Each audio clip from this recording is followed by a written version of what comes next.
الحمدللہ رب العالمین والصلاة والسلام علی سید الانبیاء والمرسلین اما بعد فاعوذ باللہ من الشیطان الرجیم بسم اللہ الرحمن الرحیم۔ معزز سامعین و ناظرین، اللہ تبارک و تعالی نے ہر مسلمان عاقل بالغ پر نماز کو فرض کیا ہے۔ بعض حضرات ایسے ہوتے ہیں جو نماز تو پڑھتے ہیں لیکن افسوس کی بات ہے ان کو صحیح انداز سے نماز پڑھنے نہیں آتی، جیسا کہ نماز کی کچھ شرائط ہیں، کچھ فرائض ہیں اور کچھ واجبات بھی ہیں، ان کو مد نظر رکھتے بھی نہیں ہیں اور نماز پڑھنا شروع کرتے ہیں۔ بعض اوقات ان کی نماز ہوتی بھی نہیں ہے، ان کو علم تک نہیں ہوتا۔ یاد رکھیے، روایت میں آتا ہے کہ ہر مسلمان عاقل بالغ کو فرض علوم سیکھنا فرض ہے۔ آئیے آہستہ آہستہ ہم نماز کے شرائط، نماز کے فرائض، نماز کے واجبات یہ سیکھتے رہیں گے انشاءاللہ عز و جل۔ آئیے آج ہم نماز کی شرائط سنتے ہیں۔ نماز کی 6 شرائط ہیں۔ نمبر 1 طہارت، نمبر 2 ستر عورت، نمبر 3 استقبال قبلہ، نمبر 4 وقت، نمبر 5 نیت اور نمبر 6 تکبیر تحریمہ۔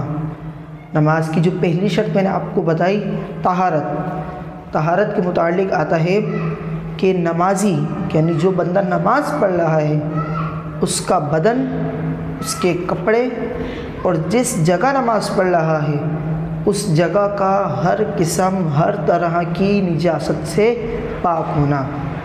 اب چاہے نجاست غلیظہ لگی ہوئی ہو، چاہے نجاست خفیفہ لگی ہوئی ہو، ہر طرح کی نجاست، چاہے نجاست خفیفہ لگی ہوئی ہو، ہر طرح کی نجاست سے پاک ہونا ضروری ہے۔ نماز کی دوسری شرط ہے ستر عورت۔ ستر عورت سے مراد یہ ہے کہ مرد کا جو نماز پڑھ رہا ہے اس مرد کا ناف سے لے کر گھٹنوں تک کا جو حصہ ہے یہ چھپا ہوا ہونا ضروری ہے، یہ لازمی ہے، یہ فرض ہے۔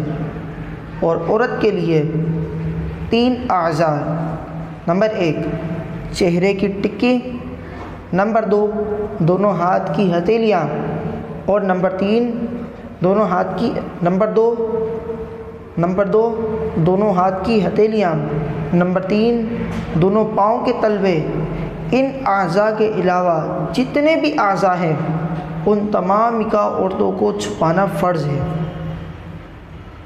یہ تمام چیزیں عورتوں کے لیے اسی طرح ہے، مرد کے لیے ناف سے لے کر گھٹنوں تک، عورتوں کے لیے چہرے کی ٹکی، دونوں ہاتھ کی ہتھیلیاں اور دونوں پاؤں کے تلوے چھپانا۔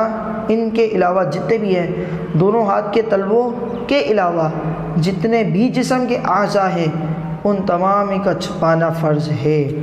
نماز کی تیسری شرط، پہلی شرط تھی طہارت، ستر عورت، استقبال قبلہ۔ نمبر 3 ہے استقبال قبلہ۔ استقبال قبلہ سے مراد یہ ہے کہ نماز پڑھنے والے کا چہرہ، سینہ قبلے کے رخ ہونا۔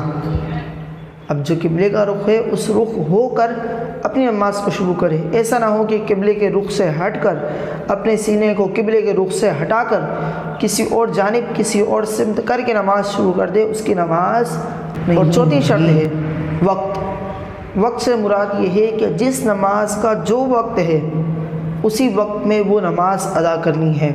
مثلا فجر کی نماز پڑھنے کے لیے اٹھا، اب فجر کی نماز کے وقت میں یہ نیت نہیں کرے گا کہ میں ظہر کی نماز پڑھ رہا ہوں۔ کیوں؟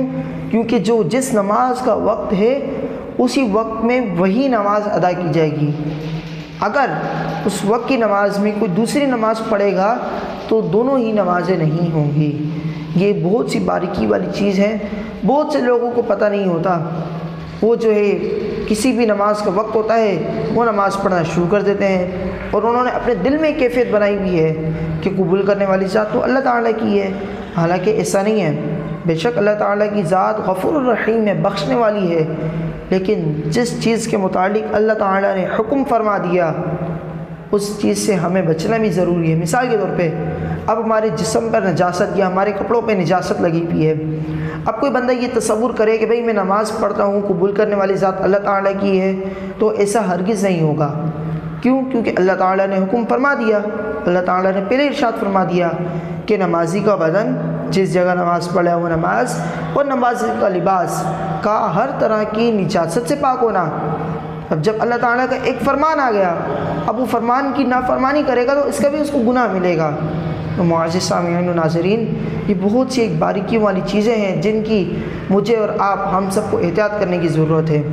نماز کی 5ویں شرط ہے نیت، یعنی جس نماز کو پڑھ رہا ہے اس نماز کا دل میں ارادہ رکھنا۔ نیت دل کے ارادے کو کہتے ہیں، زبان سے کہہ لینا بہتر ہے لیکن اصل جو نیت ہے وہ دل کا اعتبار ہے۔ دل میں یہ نیت رکھے کہ بھئی میں ظہر کی 4 رکعت نماز فرض پڑھ رہا ہوں، یا اگر عشاء کی نماز پڑھ رہا ہے تو میں عشاء کی 4 رکعت نماز فرض پڑھ رہا ہوں۔ یہ میں نے ایک مثال دے کے بتائی ہے، یعنی آپ کے دل میں یہ کیفیت ہو کہ میں یہ فرض، واجب، سنت مؤکدہ، غیر مؤکدہ یا نفل نماز جو بھی آپ پڑھ رہے ہیں اس کا دل میں اس نماز کی کیفیت کا دل میں ہونا ضروری ہے۔ اور 6ٹھی شرط ہے تکبیر تحریمہ کہنا، یعنی اللہ اکبر۔ جیسے کہ بہت سے لوگ اس میں بھی غلطیاں کر جاتے ہیں، انشاءاللہ جب ہم نماز کے فرائض جب سیکھیں گے اس کو مزید ڈیٹیل میں دیکھیں گے کہ جب تکبیر تحریمہ کہنی ہوتی ہے تو اس انداز سے کہیں گے اللہ اکبر۔ اللہ اکبر کہتے ہوئے ہاتھوں کو باندھنا ہے۔ اب ہاتھوں کو کس انداز سے باندھنا ہے؟ آپ اپنے ہاتھ کو اس انداز سے رکھیں گے، آپ کا سیدھا ہاتھ الٹے ہاتھ کی پیٹھ پر آئے گا۔ پیٹھ پر آنے کے بعد آپ نے انگوٹھے کو اور چھوٹی انگلی سے اپنے ہاتھ کو پکڑ لینا ہے۔ پکڑنے کے بعد آپ کی یہ جو 3 انگلیاں ہیں یہ دونوں ہاتھوں کی یہ الٹے ہاتھ کی پشت پر آ جائے گی، اس طرح آپ نے پکڑنا ہے اور ناف کے برابر یا ناف سے نیچے اس کو آپ نے کر لینا ہے۔ انشاءاللہ عز و جل اب ہم اگلی نیکسٹ ویڈیو میں نماز کے فرائض سیکھیں گے، پھر اس کے بعد ہم نماز کے واجبات سیکھیں گے، پھر اس کے بعد مزید ہم ان سب چیزوں کو ڈیٹیل میں سمجھیں گے، پھر اس کے بعد ہم اسے مزید ڈیٹیل میں سمجھیں گے۔ اللہ تبارک و تعالی جو کچھ سنا اس پر عمل کرنے کی توفیق عطا فرمائے، آمین۔ ویڈیو اگر اچھے لگے چینل کو سبسکرائب کیجیے گا، ویڈیو کو لائک کیجیے گا اور شیئر اور کمنٹس کرنا نہ بھولیے گا۔